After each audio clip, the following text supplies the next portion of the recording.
ఓం నమ శివాయ. ఇదైతే సెకండ్ పార్ట్ అనమాట. మనకైతే ఫ్రీగా రుద్రాక్ష అయితే వచ్చేసింది. మనమైతే అన్బాక్సింగ్ చేస్తున్నాం. అన్బాక్సింగ్ అయితే చూసేయండి. మనకైతే 2 వచ్చినాయి అనమాట. ఆఫర్‌లో తీసుకున్నాను కాబట్టి 2 అయితే వచ్చినాయి. ఇదైతే దాని సర్టిఫికేటు, ఒక రుద్రాక్ష, అలాగే దీంట్లో వచ్చేసి ఇంకో రుద్రాక్ష ఉంది. ఓకే.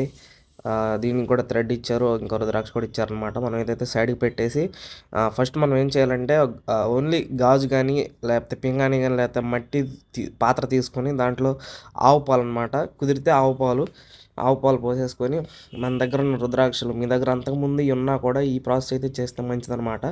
మీరైతే ఆ రుద్రాక్షలు అయితే పాలలో వేసేసి జస్ట్ 24 అవర్స్ అయితే వదిలేయండి.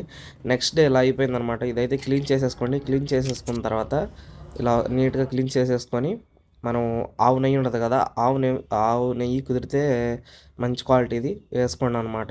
కంప్లీట్గా మునిగిపోయేటట్టు అయితే మనం అయితే వేసుకోవాలన్నమాట. నేనైతే ఇక్కడ జస్ట్ 10 రూపీస్ 2 వేసాను. నాకు సరిపోయిందనమాట. మీరు చిన్నవి తీసుకుంటే జస్ట్ ఒకటి వేసినా మునిగిపోయిద్ది అనమాట.